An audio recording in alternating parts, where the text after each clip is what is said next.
উদ্বোধনের 4 বছরেও শুরু হয়নি দিনাজপুরের খানসামা উপজেলা হাসপাতালের চিকিৎসা কার্যক্রম। অকেজো পড়ে আছে হাসপাতালের ভবন, আবাসিক কোয়ার্টার সহ চিকিৎসা সরঞ্জাম। স্বাস্থ্য অধিদপ্তরকে কয়েকবার চিঠি দেওয়া হয়েছে বলছেন উপজেলা স্বাস্থ্য কর্মকর্তা। তবে চলতি অর্থ বছরেই কার্যক্রম চালুর আশ্বাস উপজেলা নির্বাহী কর্মকর্তার। দিনাজপুর প্রতিনিধি আনিস হোসেন দুলালের পাঠানো তথ্যচিত্রে আরও জানাচ্ছেন সাকিব আল হাসান।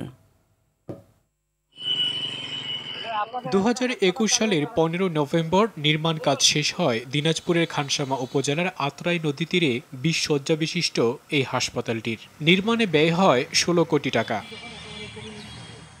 তৈরি করা হয় একটি দ্বিতল ভবন, 3টি আবাসিক কোয়ার্টার, একটি গ্যারেজ, বিদ্যুৎ স্টেশন সহ প্রয়োজনীয় স্থাপনা।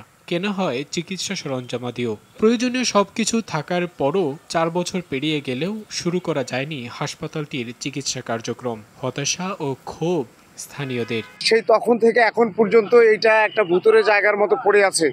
এখানে কোনো ডাক্তার নাই। এখান থেকে পাকেরহাট 15 কিলো মাটি। এই হাসপাতাল 17 সাল থেকে এখনো ওই অবস্থায় পড়ে আছে।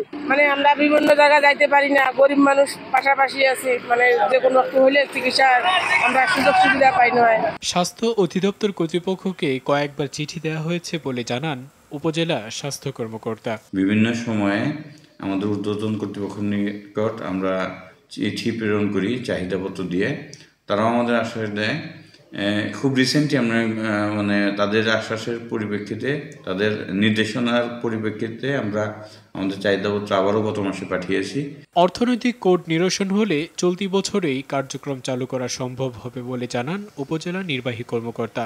এই অর্থ বছরের মধ্যেই হয়তো আমাদের এখানে অর্থনৈতিক কোডটির যে জটিলতা রয়েছে সেটি হয়তো নিরসন করা সম্ভব হতে পারে। এই বিশ্বস্ত হসপিটালের কার্যক্রম শুরু হলে এখানকার মানুষের জন্য চিকিৎসা সেবার ব্যবস্থাটা আরো উন্নত হবে। হাসপাতালটি চালু হলে উপকৃত হবেন খানসামা উপজেলার 8টি ইউনিয়নের লক্ষাধিক মানুষ।